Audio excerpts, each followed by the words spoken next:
Iya. Karena hidup sudah berat, bro. Hidup berat banget, terutama untuk generasi-generasi Gen Z, milenial. This is actually for you. Karena kita tahu kebanyakan dari kalian cenderung nggak punya temen ngobrol, ya kan? Kenapa dikasih nama sini duduk dulu? Aneh nggak sih? Duduk dulu.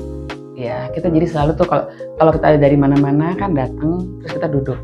Aduh, duduk dulu enak, santai. Gimana cerita lu apa hari ini? Iya sih, kayak lu buru-buru amat sih, sini dong. Lu apa kabar gitu kan? Oh, jadi lebih akrab. Iya sih. Duduk. Kalau ngomong berdiri tuh kayak mau bentar, gue buru-buru banget nih. Nah, kalau duduk tuh kan santai, kita mau duduk. Ngobrol apa sih? Kenapa? Gitu kan? Iya kan? Jadi suka sini duduk dulu. Kenapa? Karena kalau dengan duduk itu kan mau nggak mau kayak hari ini ya sejajar gitu. Ini duduk dulu nih. Sejajar. Jadi hati lo tidak lebih tinggi daripada hati gue. Hati gue bisa menerima bahwa Elena tuh tidak mengancam aku. Intinya adalah kita pengen cerita. Ya kan? Intinya kita pengen cerita, intinya kita pengen ngobrol. Kalau aku intinya adalah karena memang mungkin latar belakang keilmuan juga gitu ya. Jadi emang kita terbiasa untuk bagaimana kita bisa mendengar.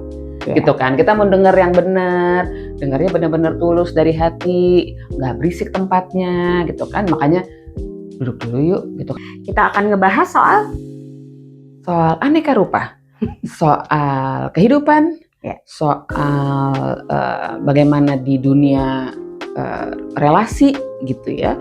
Gimana juga tentang apa sih yang kita punya di diri kita sendiri, yang kita mungkin sampai saat ini ngerasa bahwa ini gue nggak sehat. Paling enggak ya kita tuh pengen punya temen. Kan dia psikolog, aku storyteller. Aku tuh nggak pernah cocok sama dia. Nggak pernah cocok. Kenapa? Karena aku tuh provokator banget. Dia si baik hati. We are not banget. Kita tuh seneng dengan adanya konflik, justru pertemanan kita justru semakin kuat. Jadi hari ini kita cuma mau memperkenalkan diri kita ngomongin kesehatan mental. Ya. Aku seneng banget ngomongin soal karir, karena sekarang kerjaan susah. Supaya kita bisa hidup, harus ada cuan dalam hidup ini. Betul, cuan sama ini.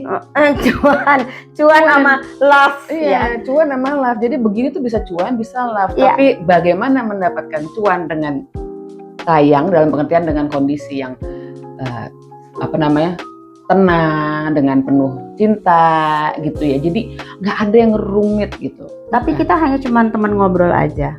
Boleh setuju, boleh enggak. Karena kita berdua nggak selalu setuju. Karena hidup indah ketika orang nggak setuju sih menurut aku. Kalau ditanya sama dia, enggak sih. Dia kepengen semua yang serba harmonis. Kalau aku enggak. Terlalu harmonis menurut aku. Lalu cari ribut. Iya. Bahwa untuk tahu hati dia, siapa sebelah kita itu, siapa yang ada di sebelah kita, hanya bisa dilakukan dengan sini duduk dulu.